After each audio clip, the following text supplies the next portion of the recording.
Magandang gabi po sa inyo lahat. Don, congrats na lang. Best wishes sa inyo ni mapapangasawa mo, Sarah. Wala, nauna na ako sa isa katam. Alam ko, mauna ka dapat sa akin eh. Hindi ka tumuloy, pero tama lang yun. Mahirap dito. Pag nakakita ka ng talo, gusto ko na ulit bumalik eh. Kaso lang, wala eh. Mahirap din siya sa akin. Mas mahirap. Dahil nakikita natin kagipitan dyan, kasama pamilya, mahirap. Di ba dito, sakripisyo na lang dito. At least, pagdating dyan, maayos yung pamilya natin. Yung kayo, ngayon, sa pag-asawa mo, ngayon, tama yung mga sinabi ni kuya mo. Tama lahat yun, yung dapat mong sundin talaga. Yun ang tamang proseso sa pagpapamilya. Decision, isip, pag-isipan mo mabuti bago decide ng decide, mali yun. Kailangan pag-isipan mo muna kung ilang beses, 10 o 10. Lamig ng ulo, pasensya, habaan. Yun, tama yun lahat.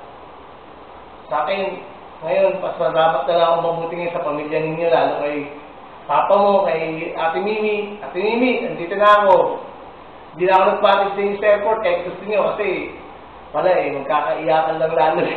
Hindi na ako nagpatis. Hindi ko kakayanin. Alam ko, malaking tulong na gawa niyo sa akin kasi kahit nung una pa lang, gusto ko na makarating dito. Talagang hinihintay ko yun. Ito na, pagkakataon. Ito, trabaho na. Ito lang. Dito nga, naghihintay na ang trabaho.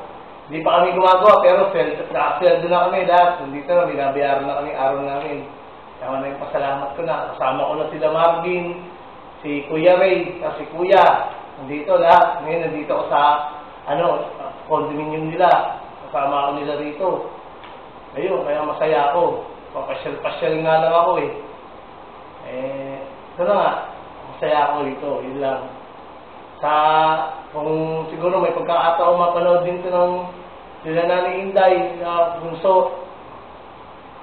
Miss ko na kayo. Kasi lang, hanggang dito na lang ako.